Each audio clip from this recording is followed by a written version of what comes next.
Hello guys! Hello Earth Signs, Virgo, Capricorn, and Taurus. Welcome dito sa aking channel. Kapalaran 888. Welcome.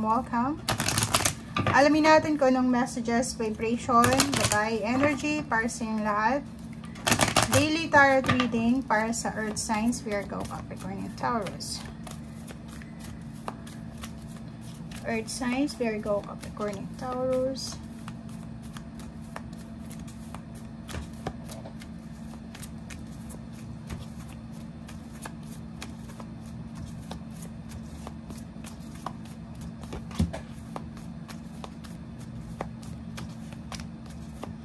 Earth Signs, Virgo, Capricorn, Taurus. Alamin natin kung anong messages, guys. Parang bumabalik lang yung mga mensahe from the past few weeks. Okay. So, yun. Parang lumabas na din to sa'yo.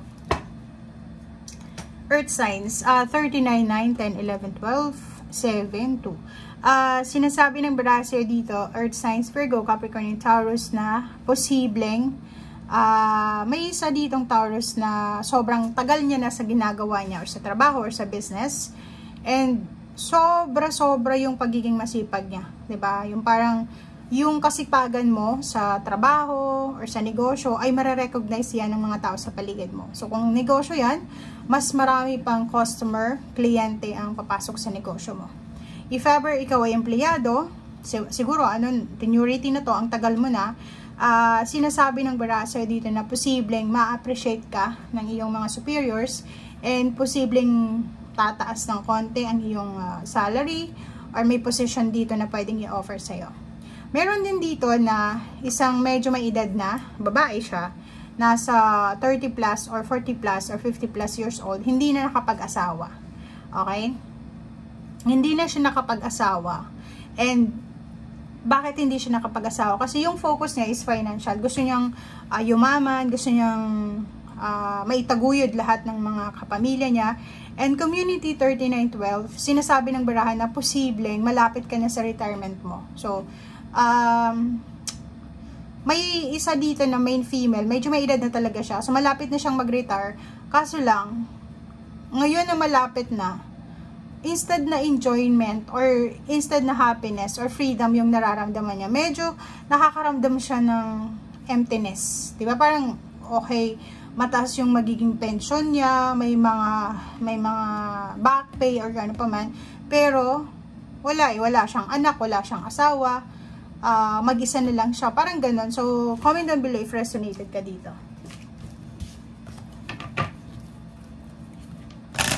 May iba din sa inyo dito na is either negosyante ka or estudyante, empleyado, sobrang busy ka, and lahat ng ginagawa mong sakripisyo sa ngayon, mga pagtitiis, ay posibleng mare-recognize ka in few months. So, sinasabi ng barahan na lahat ng sacrifices, lahat ng pagod na ini-exert mo, ay may kapalit yan na positive outcome.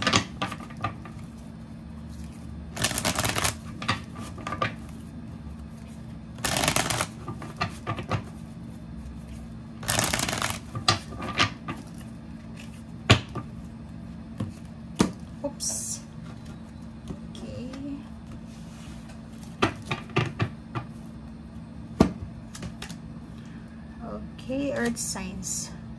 Earth Signs, Virgo, Capricorn, and Taurus. So, yun. May nakikita tayo ditong merong mga Earth Signs na sobrang stress. Stress na sila. Yung iba, sobrang depression na siguro tong nararamdaman kasi nandun sila sa restrictions eh. Parang feeling nila wala na silang parang hindi nila nakikita yung solusyon sa pinagdadaanan nila. May iba ditong parang nakakulong sa isang relationship, nakakulong sa isang sitwasyon na hindi niya alam kung saan siya lalabas, 'di ba? Hindi niya alam kung anong solusyon. May sobrang umiiyak dito, hindi makatulog sa gabi. Meron din ditong contrary ng hindi makatulog, tulog ng tulog dahil sa sobrang stress, sa sobrang depression. And may iba dito na parang gusto nilang makaalis sa situation niyan, pero hindi nila alam kung paano. wala naman silang nakikitang mga tao sa paligid nila na pwedeng makatulong sa kanila. Kasi itong barahang to is parang nagsasabing inner problems ito eh. Emotional inner problems to. So parang, kasi yung depression, yung anxiety, stress, nagsisimula yan sa sarili natin, 'di ba? Sa mga problema, sa worries. And parang eto sobra-sobra na, 'di ba? Parang relationship, money, sabay-sabay yung problema, 'di ba? Parang iniisip niya, saan ba ako kukuha ng lakas loob? Saan ba ako kukuha ng tibay ng kalooban para malabanan ko 'to? Oh. Okay, so nakikita natin dito na posibleng humihingi ka ng tulong financial sa isang tao na pwedeng makatulong sa'yo pero walang reply, walang response, or parang iniisip mo yun, may mga tao na pwedeng makatulong sa'yo pero siguro nasa sitwasyon din sila ng scarcity, pareho mo rin sila na namumroblema sa pera, or siguro mas may problema pa sila kaysa sa'yo.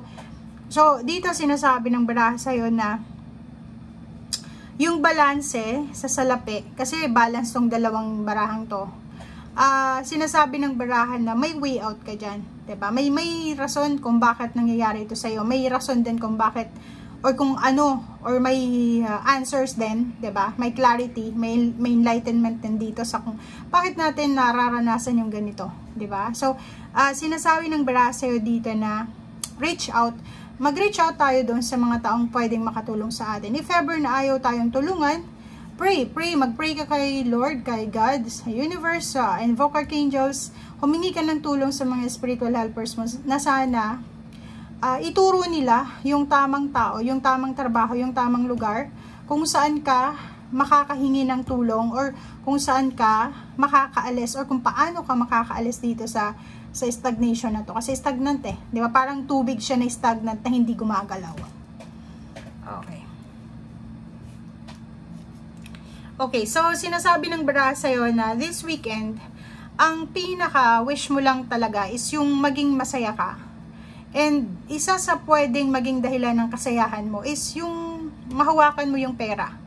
Yung makuha mo kung ano yung kailangan mong salapi, kung magkano yung kailangan mo, makabayad ka sa mga utang, makabili ka ng mga pangangailangan ng pamilya mo. So parang yun lang ang pinaka-mimithi nyo sa araw na ito. Well, yun, 'di ba? Sabi ko sa iyo, meron ditong meron ditong hermit na may way out eh. May liwanag, may enlightenment. So kailangan mo lang na siguro patahimikin mo yung iyong emosyon, mag-pray ka. Kasi minsan, 'di ba, yung mga tao sa paligid natin, feeling natin, hindi natin maaasahan sila. But once na nag-pray tayo, biglang darating yung tulong. 'Di ba? So, prayers, kailangan mo rin ng prayers. Patahimikin mo din yung emosyon mo. Okay? And kung makikita mo dito, may parating eh. May parating sa buhay mo, mas magiging busy. Kasi siguro ngayon, hindi ka busy, wala kang trabaho siguro, or may trabaho ka man, pero hindi masyadong busy. Sinasabi ng baraha sa'yo dito na may posible kang trabaho na papasukin, magiging sobrang busy ka starting today, this weekend, onwards. Pwede nyo iba magta-travel, aalis para maghanap ng trabaho, maghanap ng pagkakakitaan, hanapin yung solusyon sa problema pinansyal. And yun na nga, nakikita natin dito, siguro pamasahe yung kulang mo. Wala ka sigurong pamasahe, or parang sinasabi ng baraha, kailangan mo ng puhunan, lalo na kung ikaw ay magbe-business. Okay? So, ngayon, sa araw na ito, still waiting ka pa rin. Kung may mga taong pwedeng makatulong sa'yo na makapagsimula ka ng bagong buhay, still waiting ka pa rin kung kailan darating ang perang ito. Okay? Thank you guys. Bye!